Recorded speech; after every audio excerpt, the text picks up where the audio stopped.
শূন্যস্থান থেকে স্রষ্টার দূরত্ব। খুব সকালবেলা সাজিদের কাছে একটি মেইল এসেছে। মেইলটি পাঠিয়েছে তার নাস্তিক বন্ধু বিপ্লব ধর। বিপ্লব দাকে আমিও চিনি। সদ্য হাস্য এই লোকটার সাথে মাঝে মাঝেই টিএসসিতে দেখা হতো। দেখা হলে উনি একটি হাসি দিয়ে জিজ্ঞেস করতেন, তুই কি এখনও রাতের বেলা ভূত দেখিস? বিপ্লব দা মনে হয় হাসিটি প্রস্তুত করেই রাখত। দেখা হওয়া মাত্রই ডেলিভারি দিত। বিপ্লব দাকে চিনতাম সাজিদের মাধ্যমে। সাজিদ আর বিপ্লব দা একই ডিপার্টমেন্টের। বিপ্লব দা সাজিদের চেয়ে 2 ব্যাচ সিনিয়র। বিশ্ববিদ্যালয় জীবনের প্রথম দিকে সাজিদ যে নাস্তিক হয়ে গিয়েছিল তার পেছনে কারিগর বিপ্লব দা। বিপ্লব দা তাকে বিভিন্ন নাস্তিক অ্যাগনস্টিকদের বই পড়িয়ে নাস্তিক বানিয়ে ফেলেছিল। সময়ের ব্যবধানে সাজিদ এখন আর নাস্তিক নেই। ইতিমধ্যে বিশ্বাসের দেওয়ালে সে প্রথম চুমুটি দিয়ে ফেলেছে। আমি ক্লাস শেষে রুমে ঢুকে দেখলাম সাজিদ বরাবরের মতোই কম্পিউটারের সামনে বসে আছে, কী যেন লিখছে। আমাকে দেখা মাত্রই বলল, তোর দাওয়াত আছে? কোথায়? আমি জিজ্ঞেস করলাম। সাজিদ বলল, বিপ্লব দা দেখা করতে বলেছেন। আমার সাথে ওনার কোনো লেনদেন নেই। আমাকে এভাবে দেখা করতে বলার হেতু কি বুঝলাম না। সাজিদ বুঝলো, ঘাবড়ে গেলি নাকি? তোকে একা না, সাথে আমাকেও। এ বলে সাজিদ বিপ্লবদার মেলটি ওপেন করে দেখালো। মেলটি হুবহু এরকম। সাজিদ, আমি তোমাকে একজন প্রগতিশীল উদার মন সম্পন্ন মুক্তমনা ভাবতাম। পড়াশোনা করে তুমি কথিত ধর্মীয় গোড়ামি আর অন্ধবিশ্বাস থেকে বেরিয়ে এসেছিলে, কিন্তু তুমি যাবার সেই অন্ধবিশ্বাসের জগতে ফিরে যাবে সেটা কল্পনাও করিনি আমি। আজ বিকেলে বাসায় এসো, তোমার সাথে আলাপ আছে। আমরা খাওয়া দাওয়া করে জোহরের নামাজ পড়ে বিপ্লবদার সাথে দেখা করার জন্য বের হলাম। বিপ্লবদা আগে থাকতেন বনানী, এখন থাকেন কাটাবনে। জ্যাম কাটিয়ে আমরা যখন বিপ্লবদার বাসায় পৌঁছালাম তখন আসরের ওয়াক্ত হয়ে গেছে। বিপ্লবদার সাথে হ্যান্ডশেক করে আমরা বসলাম না। সাজিদ বলল, দাদা আলাপ একটু পরে হবে, আগে আসরের নামাজটা পড়ে আসি। বিপ্লবদা না করলেন না। আমরা বেরিয়ে গেলাম। পার্শ্ববর্তী মসজিদে আসরের নামাজ পড়ে ব্যাক করলাম। বিপ্লবদা ইতিমধ্যেই কফি তৈরি করে রেখেছেন, খুবই উন্নত মানের কফি। কফির গন্ধটা পুরো ঘরময় ছড়িয়ে পড়ল মুহূর্তেই। সাজিদ কফি হাতে নিতে নিতে আমাকে উদ্দেশ্য করে বলল, জানিস বিপ্লবদা এই কফি বিশ্ববিখ্যাত, ভূমধ্যসাগরীয় অঞ্চলের কফি। বিপ্লবদা কানাডা থেকে অর্ডার করে আনেন। কফি কাপে চুমুক দিয়ে মনে হলো আসলেই সত্যি এত ভালো কফি হতে পারে ভাবাই যায় না। সাজিদ এবার বিপ্লবদার দিকে তাকিয়ে বলল, আলাপ শুরু হোক। বিপ্লবদার মুখে সদাহাস্য ভাবটা আজকে নেই। ওনার পরম শিষ্যে এরকম অধপতনে সম্মত মন কিছুটা বিষণ্ণ। বললেন, তোমার সিদ্ধান্তের প্রতি আমার যথেষ্ট শ্রদ্ধা আছে, তবে তোমাকে একটা বিষয় বলার জন্যই আসতে বলেছি। হয়তো তুমি ব্যাপারটি জেনে থাকবে, তবু। সাজিদ কফির কাপে চুমুক দিয়ে বলল, জানা বিষয়টাও আপনার মুখ থেকে শুনলে মনে হয় নতুন জানছি। আমি আপনাকে কতটা পছন্দ করি তা তো আপনি জানেনই। বিপ্লবদা কোনো ভূমিকায় গেলেন না, সরাসরি বললেন, ওই যে তোমার সৃষ্টিকর্তা, ওনার ব্যাপারে বলতে চাই।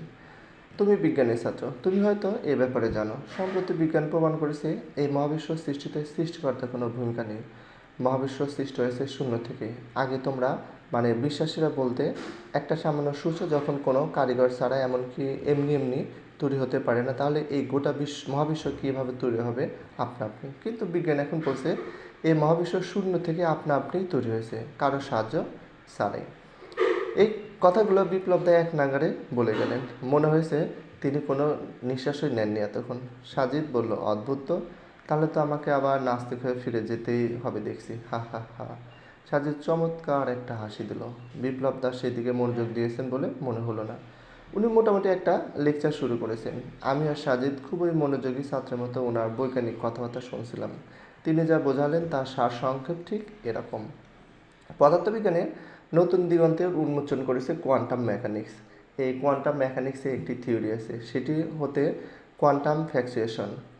এই কোয়ান্টাম ফ্যাক্সুয়েশনের মূল কথা হলো মহাবিশ্বের পরম শূন্যস্থান বলে আদতে কিছু নেই। আমরা যেটাকে নাথিং বলে এতদিন জেনেছি, বিজ্ঞান বলেছে আদতে নাথিং বলতে কিছুই নেই। প্রকৃতি শূন্যস্থান পছন্দ করে না, তাই যখনই কোনো শূন্যস্থান তৈরি হয় সেখানে 1 সেকেন্ডের বিলিয়ন ভাগের 1 ভাগ সময়ের মধ্যে কণা এবং প্রতিকণা ম্যাটার অ্যান্ড অ্যান্টিম্যাটার তৈরি হচ্ছে এবং একটির সাথে অন্যটির ঘর্ষণে ধ্বংস হয়ে যাচ্ছে। তোমরা কি জানো কোয়ান্টাম ফ্যাক্সুয়েশনের ধারণা কোথায় থেকে এসেছে? আমি বললাম, না। বিপ্লবদা আবার বলতে শুরু করলেন, এই ধারণা এসেছে হাইজেনবার্গের বিখ্যাত অনিশ্চয়তার নীতি থেকে। হাইজেনবার্গের সেই বিখ্যাত সূত্রটা তোমরা জানো নিশ্চয়ই। সাজিদ বলল, হ্যাঁ। হাইজেনবার্গ বলেছেন, আমরা কখন একটি কণার অবস্থান এবং এর ভরবেগের সঠিক পরিমাণ একসাথে অ্যাকুরেটলি জানতে পারবো না। যদি অবস্থান সঠিকভাবে জানতে পারি তাহলে এর ভরবেগের মধ্যে গলদ থাকবে, আবার যদি ভরবেগ সঠিকভাবে জানতে পারি তাহলে এর অবস্থানের মধ্যে গলদ থাকবে। দুটো একই সাথে সঠিকভাবে জানা কখনোই সম্ভব না। এটা যে সম্ভব না এটা বিজ্ঞানের অসারতা নয়, আসলে এটা হলো কণার ধর্ম বা বৈশিষ্ট্য। বিপ্লবদা বলেন, এক্স্যাক্টলি, একদম তাই। হাইজেনবার্গের এই নীতিকে শক্তি আর সময়ের ক্ষেত্রে ব্যবহার করা যায়। হাইজেনবার্গের এই নীতি যদি সত্যি হয় তাহলে মহাবিশ্বের শূন্যস্থান বলে কিছু থাকতে পারে না। যদি থাকে তাহলে তা অবস্থান ও ভরবেগ দুটোই শূন্য চলে আসে, যা হাইজেনবার্গের নীতি বিরুদ্ধ। এতটুকু বলে বিপ্লব দা একটু থামলো। কফির পর থেকে কফি ঢালতে ঢালতে বললেন, বুঝতেছো তোমরা? সাজিদ বুঝেছে কিনা জানি না, তবে আমার কাছে ব্যাপারটি দুর্বোধ্য মনে হলেও বিপ্লব দার উপস্থাপন ভঙ্গিমা সেটাকে অনেকের প্রাণোজ্জ্বল করে তুলেছে। ভালোই লাগছে। বিপ্লব দা কফিতে চুমুক দিলেন, এরপর আবার বলতে শুরু করলেন, তাহলে যে তোমরা বলো বিগ ব্যাং এর আগে কোনো কিছুই ছিল না, না সময়, না শক্তি, না অন্য কিছু, তাহলে বিগ ব্যাং এর বিস্ফোরণটি হলো কীভাবে? এর জন্য নিশ্চয়ই কোনো শক্তি দরকার, কোনো বাহ্যিক বল দরকার, তাই না? এটা বলে তোমরা স্রষ্টার ধারণাকে জায়েজ করতে। তোমরা বলতে এই বাহ্যিক বলটা এসেছে স্রষ্টার কাছ থেকে, কিন্তু দেখো বিজ্ঞান বলছে এখানে স্রষ্টার কোনো হাত নেই। বিগ ব্যাং হবার জন্য যে শক্তি দরকার ছিল সেটা এসেছে এই কোয়ান্টাম ফ্ল্যাকচুয়েশন থেকে। সুতরাং মহাবিশ্ব তৈরিতে স্রষ্টার অস্তিত্বকে বিজ্ঞান সরাসরি না বলে দিয়েছে। আর তোমরা এখনও স্রষ্টা স্রষ্টা করে কোথায় যে পড়ে আছো তা আমি বুঝতে পারি না। এতটুকু বলে বিপ্লব তার চোখ মুখ ঝলমলে উঠল। মনে হচ্ছে উনি যে উদ্দেশ্যে আমাদের ডেকেছেন তা সফল হয়ে গেছে। আমরা হয়তো ওনার বিজ্ঞানের ওপর এই জ্ঞানগর্ভ লেকচার শুনে এখনই নাস্তিকতার ওপর ইমান নিয়ে আসবো। যা হোক, ইতিমধ্যে সাজিদ 2 কাপ কফি গিলে ফেলেছে। নতুন এক কফি ঢালতে ঢালতে সে বলল, এই ব্যাপারে স্টিফেন হকিংয়ের একটা বই আছে, নাম দ্য গ্র্যান্ড ডিজাইন, এটা আমি পড়েছি।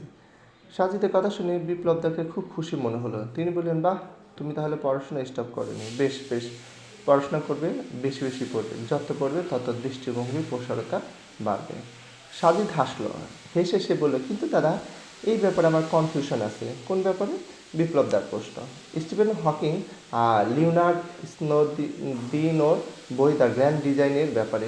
বিপ্লব দা একটু থতমত খেলো মনে হয়। সম্মত মনে মনে বলছে, এই ছেলে দেখছি খোদার ওপর খোদাগিরি করছে। তিনি বললেন, ক্লিয়ার করো। সাজিদ বলল, আমি 2 দিক থেকে এটা ব্যাখ্যা করব, বিজ্ঞান ও ধর্ম, যদি অনুমতি দেন।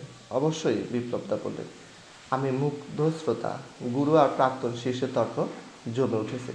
সাজিদ বলল, প্রথম কথা হচ্ছে স্টিফেন হকিংয়ের এই থিওরিটা এখনও থিওরি, সেটা ফ্যাক্ট নয়।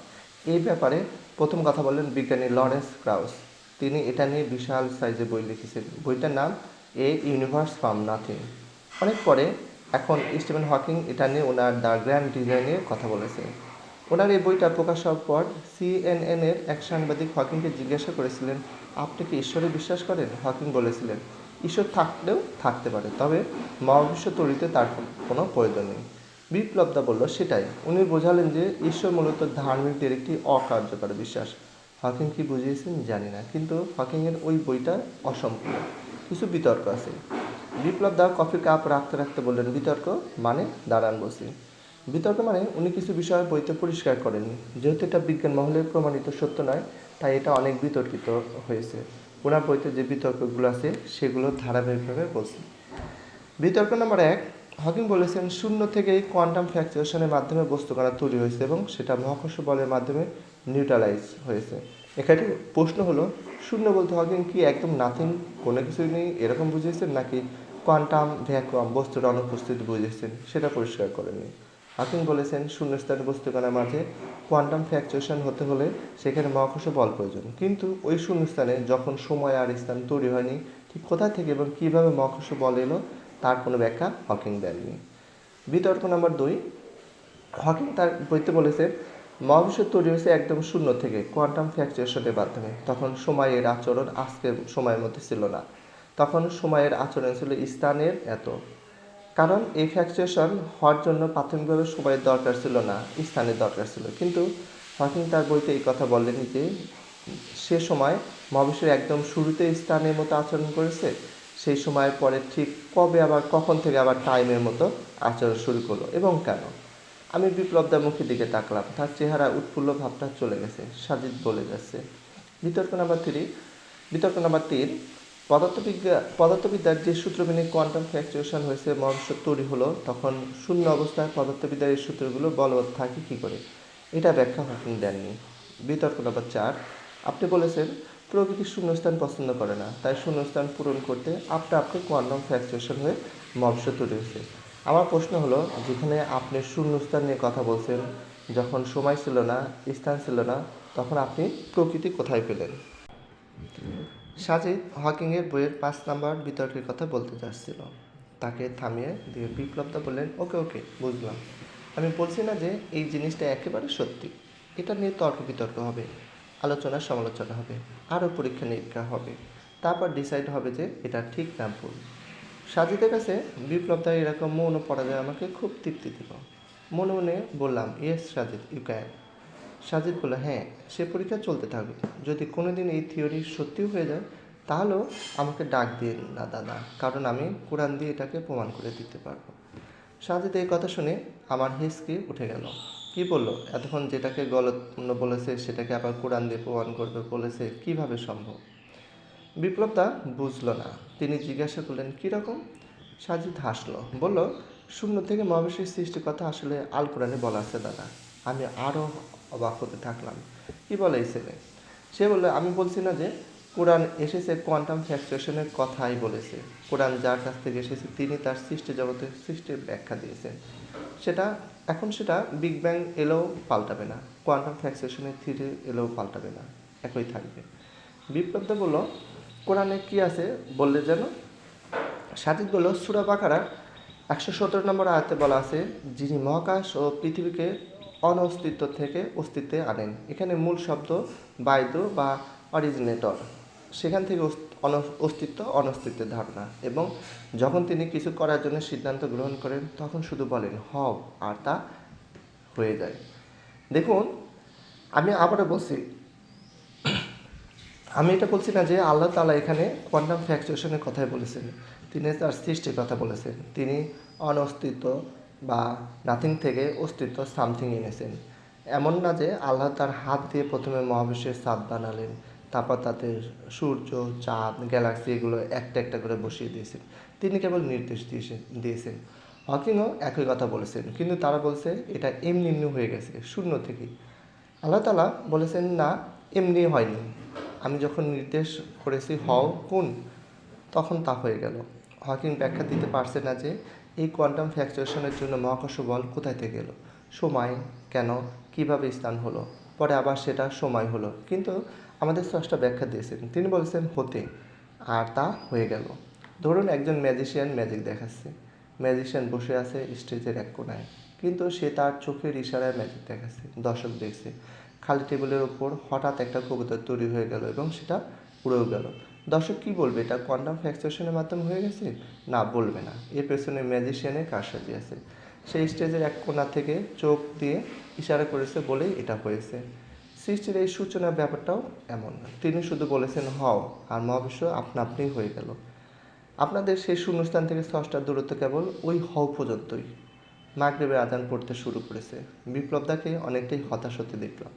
আমরা বললাম, আজ তাহলে উঠি। উনি একটা নিঃশ্বাস ছেড়ে বললেন, এসো। আমরা বেরিয়ে পড়লাম। আমি অবাক হয়ে সাজিদের দিকে তাকিয়ে আছি। কে বলবে এই ছেলেটা গত 6 মাস আগেও নাস্তিক ছিল? নিজের গুরুকে কী রকম কুপকাত করে দিয়ে এলো। কোরআনের সূরা বাকারার 117 নম্বর আয়াতটি কত শতবার পড়েছে, কিন্তু এভাবে কোনো দিন ভাবিনি। আজকে এটা সাজিদ যখন বিপ্লবদাকে বুঝিয়েছিল, মনে হচ্ছিল আজকেই নতুন শুনছি এই আয়াতের কথা। গর্ব হতে লাগলো আমার।